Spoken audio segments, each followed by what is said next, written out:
नमस्कार साथियों, स्वागत है आपका अपने YouTube चैनल भाषा निकेतन में।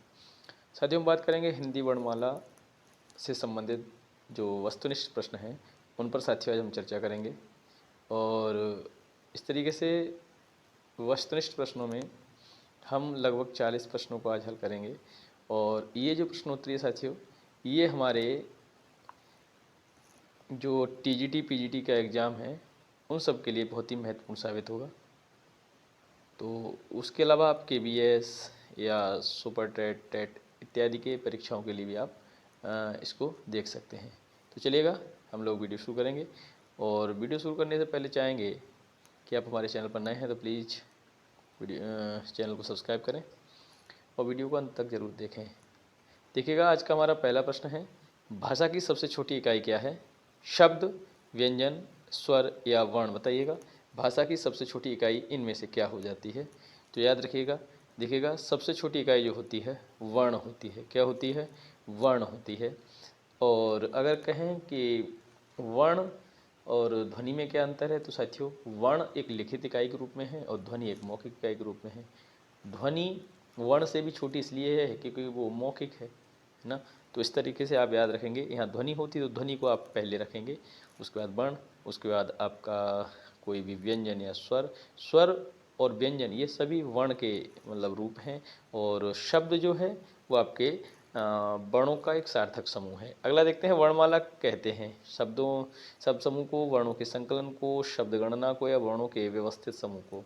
तो साथियों क्या हो जाएगा आपका? वर्णों के व्यवस्थित समूह को आपका क्या कहते हैं? वर्णमाला कहते हैं। चलिए देखते हैं अगला प्रश्न क्या है। अगला प्रश्न हमारा, निम्न में से कंठ्य ध्वनियाँ कौन सी हैं? निम्न में से कंठ्य ध्वनियाँ आपको बतानी है कौन सी हो जाएंगी? का, खा, यारा, चाच, ज और टाड़ा। देखिए, का, खा आपकी कंठ ध्वनियाँ हैं। या, र, ये देखिए आपका जो या है आपका तालु में आ जाएगा और रा है मूर्धा में आ जाता है। ठीक है, याद रखना है। जो चा है तालु में, जा भी तालु में, टा आपका और अड़ा ये मूर्धा के हैं। इस तरीके से याद रखिएगा। अगला प्रश्न है, स्थान के आधार पर बताइएगा कि मूर्धन्य व्यंजन कौन सा है? मूर्धन्य, तो साथियों याद रखेंगे जो टा वर्ग का होता है मूर्धन्य है उच्चारण के स्थान के आधार पर। जो टा वर्ग है मूर्धन्य है और डा और ढा ये आपके मूर्धन्य वर्ण हैं। ठीक है, याद रखेंगे। ये कंठ वर्ण है, ये तालव्य वर्ण है और ये आपके ओष्ठ वर्ण है, याद रखना है। चलिए देखते हैं अगला प्रश्न, निम्न में से अल्पप्राण वर्ण कौन से हैं? अल्पप्राण, देखिए अल्पप्राण जो वर्ण होते हैं, जो प्रत्येक वर्ग का आपका कहेंगे अल्पप्राण जो होता है पहला, तीसरा और पांचवा होता है। पहला और तीसरा, पांचवा। ठीक है, तो देखिए, और सभी स्वर भी आपके अल्पप्राण होते हैं। ठीक है, हाँ, सभी स्वर भी आपके अल्पप्राण होते हैं। तो इसमें ये भी ऑप्शन सही हो जाएगा। और इसके अलावा पहला और तीसरा, का और गा आपका कौन सा है? पहला तीसरा है, ये सही है। इसके अलावा था और धा ये आपका दूसरा चौथा है, इसलिए ये महाप्राण में आएगा, ये भी आपका महाप्राण में आएगा। और सभी स्वर आपके अल्पप्राण में आते हैं, इसलिए ये दोनों, इसमें ये नहीं देना था, अगर दिया है तो ये दोनों सही हो जाएंगे क्योंकि अल्पप्राण में स्वर भी आ जाते हैं। अगर बात व्यंजन की है तो सिर्फ व्यंजन की बात आएगी तो का और गा हो जाएंगे। चलिए देखते हैं अगला प्रश्न। अगला प्रश्न हमारा, निम्न में से नासिक के व्यंजन कौन सा है? नासिक के व्यंजन बताना है आपको कौन सा है? शा, या, गा और जा। देखिए ये जो है चा वर्ग का नासिक व्यंजन है, चा वर्ग का। ठीक है, याद रखना है, तो ये यही हो जाएगा। ए और आई वर्ण क्या कहलाते हैं? ए और आई वर्ण बताइए, नासिक, मूर्धन्य, ओष्ठ या कंठ तालव्य? देखिए कंठ तालव्य कहलाते हैं।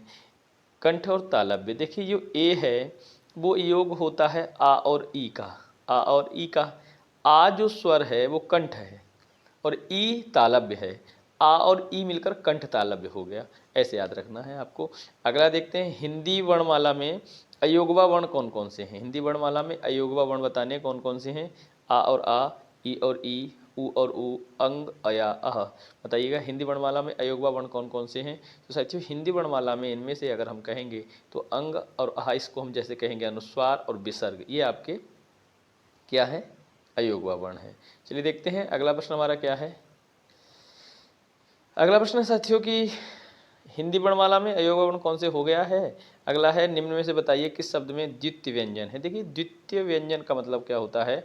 एक आपका एक ही वर्ण अगर दो बार एक साथ आए, एक आपका हलंत सहित वाला या आधा वर्ण आए, एक पूरा वर्ण आए, तो वहाँ पे आपका द्वितीय, तो ये दिल्ली में आपका द्वितीय वर्ण है, याद रखना है। अगला है क्षा सा साहा, कौन से व्यंजन होते हैं? प्रकंपी, और प्रकंपी रा होता है आपका, प्रकंपी रा है। स्पर्शी आपके सभी व्यंजन जो वर्ग में हैं स्पर्शी हो जाते हैं, और कहेंगे तो स्पर्शी में होगा स्पर्शी संघर्षी, संघर्षी स्पर्शी, तो स्पर्शी में 16 वर्ण आते हैं प्रत्येक वर्ग का, पहला दूसरा तीसरा चौथा वर्ण। इसके अलावा आपके जो संघर्षी है उसमें आपका कौन सा वर्ग चा वर्ग को छोड़ दिया जाता है, इस कारण से उसको हम 16 वर्ण लेते हैं। स्पर्शी संघर्षी में आपका कौन सा आ जाएगा? स्पर्श संघर्षी, स्पर्श संघर्षी में आपका चा वर्ण वाला आ जाता है, चा वर्ण, ठीक है, चा वर्ग वाला, ठीक है। संघर्षी आपके हो जाएंगे, ये सभी क्या हो जाएंगे? संघर्षी हो जाएंगे। चलिए देखते हैं अगला प्रश्न। निम्नांकित में से बताइए कि नवीन विकसित ध्वनियाँ कौन सी हैं? ख ग उ ए ऐ और श श। देखिए नवीन विकसित ध्वनियाँ माने आप देखिएगा ये जो खा पर नुक्ता चिन्ह लगा है, गा पर नुक्ता चिन्ह लगा है, इस कारण ये नवीन विकसित ध्वनियाँ हैं। क्योंकि याद रखना है सबसे पहले शिव प्रसाद सितारे हिंद जो हमारे भाषाविद रहे हैं, उन्होंने कहें तो खा, का, खा, गा, जा, फा, इन सभी वर्णों पर नुक्ता चिन्ह लगाने के बाद इनको हिंदी से कहें तो हिंदी से फारसी भाषा में इनका रूपांतरण कर दिया था। कहने का मतलब ये जो है वो आपकी कौन सी ध्वनियाँ हैं? नवीन विकसित ध्वनियाँ हैं, ठीक है, याद रखना है। चलिए देखते हैं निम्न में से कौन सा घोष वर्ण है? घोष या सघोष, बात एक होती है, सघोष या घोष बात एक ही है। तो याद रखिएगा प्रत्येक वर्ग का आपका तीसरा चौथा पांचवा सघोष वर्ण होता है ना। तीसरा चौथा पांचवा आपका कौन सा होता है? सघोष वर्ण होता है। तो इसमें दिया है आपका देखिए खा आपका दूसरा है, चा आपका पहला है, और ठा आपका टा ठा दूसरा है। तो जो माँ है ना, माँ, ये आपका पांचवा होता है। तो प्रत्येक वर्ग का तीसरा चौथा और पांचवा आपका ये होता है सघोष, पहला दूसरा अघोष होता है। चलिए देखते हैं अगला प्रश्न क्या है। अगला है हमारा कौन सा अमानक वर्ण है? कौन सा अमानक वर्ण है बताइएगा? खा धा और ये देखिए ये आपका जो बना है भा, ये झा है, ये झा की आकृति है जो इस तरीके से बनी है।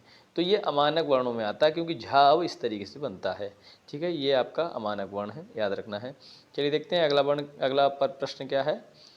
क ग ज फ ध्वनियाँ किसकी हैं? संस्कृत की, अरबी फारसी की, अंग्रेजी की? देखिए नुक्ता चिन्ह जब का ग ज फ और खा पे लग जाए तो समझ लेना अरबी फारसी की ये ध्वनियाँ हैं, याद रखना है, ठीक है। अगला हमारा प्रश्न है, देखते हैं अगला प्रश्न क्या है कि हिंदी में मूलतः वर्णों की संख्या कितनी है? 50, 51, 52 या 53? तो याद रखना है मूलतः हमारे 52 वर्ण है। छ ध्वनि किसके अंतर्गत आती है? देखिए मूल स्वर नहीं, घोष वर्ण, तालव्य या संयुक्त वर्ण। देखिए ये जो क्ष है ये आपका संयुक्त वर्ण है, और ये जो क और श, क और श मिलकर आपका क्ष बनता है ना। हाँ, इस तरीके से याद रखिएगा, का आधा है और शा पूरा है, मूर्धन्य शा, तो इस तरीके से आपका क्ष बन जाता है इनके योग से। तो ये आपका संयुक्त व्यंजन है, संयुक्त व्यंजन या संयुक्त वर्ण इसको कहते हैं। चलिए देखते हैं अगला प्रश्न क्या है। अगला है हिंदी शब्दकोश में क्षाक्रम किस वर्ण के बाद आता है? याद रखिएगा का के बाद आता है, क्योंकि का के योग से बनता है इसलिए ये का के बाद आता है। चलिए देखते हैं अगला प्रश्न है ज्ञा वर्ण किन वर्णों के संयोग से बना है? ज्ञा, देखिए ज्ञा जो है जा और या के योग से बना है, जा और या के योग से बना है, तो ये आपका बी ऑप्शन सही हो जाएगा। तो जा के बाद ही आता है, ठीक है, याद रखना है। अघोष वर्ण कौन कौन सा? अघोष वर्ण इनमें से कौन सा है? अघोष आ, जा, हा या सा? देखिएगा अघोष वर्ण बताना है। तो इनमें से जो आपके स्वर होते हैं सघोष होते हैं। स्वर कैसे होते हैं? सघोष होते हैं। और जो आपका सा है, तीनों सा और ये जो तीनों शाह जो होते हैं वो आपके अघोष होते हैं। तो ये आपका अघोष है। अघोष माने जिसमें कंपन ना हो, तो यही हो जाता है, ठीक है, याद रखना है। अगला है घा का उच्चारण स्थान कौन सा होता है? घा का उच्चारण स्थान देखिए कंठ जो का वर्ग का है, और का वर्ग का में जो आपका का वर्ग है कंठ में आता है। का वर्ग किस में आता है? कंठ में। तो ये का घा का उच्चारण स्थान कंठ हो जाएगा। क्या हो जाएगा? कंठ हो जाएगा, याद रखना है। चलिए देखते हैं अगला प्रश्न है इनमें से संयुक्त व्यंजन कौन सा है बताइएगा? संयुक्त अढ़ा, ज्ञा, अंगा या अड़ा? तो देखिएगा जो ज्ञा है हम आपको बताए जा और या का आपका संयुक्त है, तो इस तरीके ये संयुक्त व्यंजन हो जाएगा, ये आपका संयुक्त व्यंजन हो जाएगा। चलिए देखते हैं अगला प्रश्न हमारा, निम्नलिखित में से कौन सा वर्ण उच्चारण की दृष्टि से दंत नहीं है। देखिए तावर्ग आपका दंत होता है, तावर्ग पूरा दंत है, तो तावर्ग में है, ये भी तावर्ग का, ये भी तावर्ग का है, लेकिन ये टावर्ग का है, तो टावर्ग मूर्धन्य होता है। टावर्ग क्या होता है, मूर्धन्य होता है, तो यही आपका इसमें से सही हो जाएगा। चलिए देखते हैं जो आपका दंत नहीं है। अगला देखते हैं हमारा प्रश्न क्या है। अगला है, जिन शब्दों के अंत में आ आता है उन्हें क्या कहा जाता है। अनुस्वार, अयोगवाह, अंतस्थ या अकारांत, तो उनको अकारांत कहा जाता है। अंतस्थ आपके यारलवा होते हैं, अयोगवा अनुस्वार और विसर्ग होता है। तो अयोग और अनुस्वार तो आप जानते ही हैं, जो आपका बिंदु इस तरीके से लगता है वो आपका हो जाता है। ठीक है, अकारांत माने जिसके अंत में आ हो उसे अकारांत कहते हैं। आपका डी ऑप्शन इसका सही हो जाएगा। चलिए देखते हैं अगला प्रश्न क्या है। क्षावर्ण किसके योग से बना है, तो क्षावर्ण आपका अभी बताए थे, का और शा के योग से बना है। हिंदी वर्णमाला में स्वरों की संख्या कितनी मानी जाती है। देखिए अगर हिंदी वर्णमाला में अगर पूछा जाए तो आपके 13 स्वर हो जाते हैं। वैसे कभी कभी आपको प्रश्नों में 11 भी दिया जाता है, आप मान्यता जिस तरीके से पूछा जाता है उसको आप देना चाहिए। ठीक है, संस्कृत में स्वरों की संख्या 9 है और ज़्यादातर हम अगर 11 लगा के आते हैं तो भी आपका ये सही हो जाता है। अगर देखिए व्यापक पे बात करेंगे तो 13 भी लगा दीजिएगा। ठीक है, हाँ चलिएगा देखते हैं अगला प्रश्न हमारा, निम्नलिखित में से कौन स्वर नहीं है। आ, उ, ए और इया, तो ये इया नहीं है, ये आपका नासिक व्यंजन है, ये सभी आपके स्वर हैं। निम्नलिखित में से कौन सा टावर्ग नहीं है, बताइए टावर्ग का नहीं है, तो इसमें से घा आपका कंठवर्ग का वर्ग का है, कंठवर्ण है। और हिंदी वर्णमाला में व्यंजनों की संख्या कितनी है, तो याद रखना है 33 है। कितनी है, 33 है। चलिए देखते हैं हमारा प्रश्न है। अगला प्रश्न है हमारा, बताइएगा निम्न में से कौन सा पश्च स्वर है। देखिए देखिए ये जिह्वा की क्रियाशीलता के आधार पर ये वर्गीकरण है, अग्र मध्य पश्च। तो याद रखिएगा जो आपका मध्य है वो आपका आ है, क्या है, आ। और इसके अलावा जो आ की तरह जो बनते हैं, आ है, बड़ा आ है, ऊ है, बड़ा ऊ है, ओ है, औ है, ये सभी जो हैं वो आपके किस में आते हैं, याद रखिएगा पश्वर में आते हैं। किस में आते हैं, पश्वर में। तो ये आपका पश्वर है। ई और जा, ये जो हैं ये व्यंजन, ये आपके व्यंजन है। और ये स्वर ई है वो आपका किस में आएगा, अग्र में आएगा। किस में आएगा, अग्र में आता है। ठीक है, याद रखना। चलिए देखते हैं अगला प्रश्न। निम्नलिखित में कौन सा अयोगवा है। विसर्ग, संयुक्त व्यंजन, महाप्राण, अल्पप्राण, तो जो अयोगवा है विसर्ग और अनुस्वार होता है। अगला प्रश्न हमारा, छा ध्वनि का उच्चारण स्थान बताइए क्या होता है। छा ध्वनि का उच्चारण स्थान, छा, तो ये चावर्ण का, चावर्ग का है, तो चावर्ग का होता है तालव्य। चावर्ग किसका होता है, तालव्य, तो ये तालव्य सही हो जाएगा हमारा। क्या हो जाएगा, तालव्य सही हो जाएगा। ठीक है, चलिए देखते हैं अगला प्रश्न हमारा, निम्नलिखित में से कौन सा संयुक्त व्यंजन नहीं है, बताइए।क्षा, सा, त्र, ज्ञा। देखिए ये ता और रा का है, ये जा और या का है, ये का और शा का है, मूर्धन्य शा का। ये आपका संयुक्त व्यंजन नहीं है, ये मूर्धन्य सा है आपका। अगला है तालव्य व्यंजन है, तालव्य व्यंजन है, बताइए। चा, छा, जा, झ, तो यही आपके तालव्य व्यंजन है। मूर्धन्य, सॉरी माफ़ करें, यही मूर्धन्य है, ये आपके दंत हैं और ये आपके ओष्ठ हैं। ठीक है, चा वर्ग तालव्य होता है, टा वर्ग मूर्धन्य है, ता वर्ग दंत है और पा वर्ग ओष्ठ है। अगला प्रश्न हमारा, यार अलावा किस वर्ग के व्यंजन है, तालव्य के, ऊष्म के, अंतस्थ या ओष्ठ, तो ये अंतस्थ व्यंजन है। कौन से हैं, अंतस्थ व्यंजन है। चलिए देखते हैं अगला प्रश्न हमारा, अनुनासिक का संबंध होता है केवल नाक से, केवल मुंह से, नाक और मुंह दोनों से, या इनमें से कोई नहीं। बताइए अनुनासिक का संबंध किससे होता है। तो साथियों अनुनासिक का संबंध याद रखना है आपका नाक और मुंह दोनों से होता है। किससे होता है, नाक और मुंह दोनों से होता है, याद रखना है। चलिए देखते हैं अगला प्रश्न, अनुनासिक व्यंजन कौन से होते हैं। वर्ग के प्रथमाक्षर, तृतीयाक्षर, पंचमाक्षर या चौथा, तो ये पंचमाक्षर होते हैं। कौन से होते हैं, पंचमाक्षर।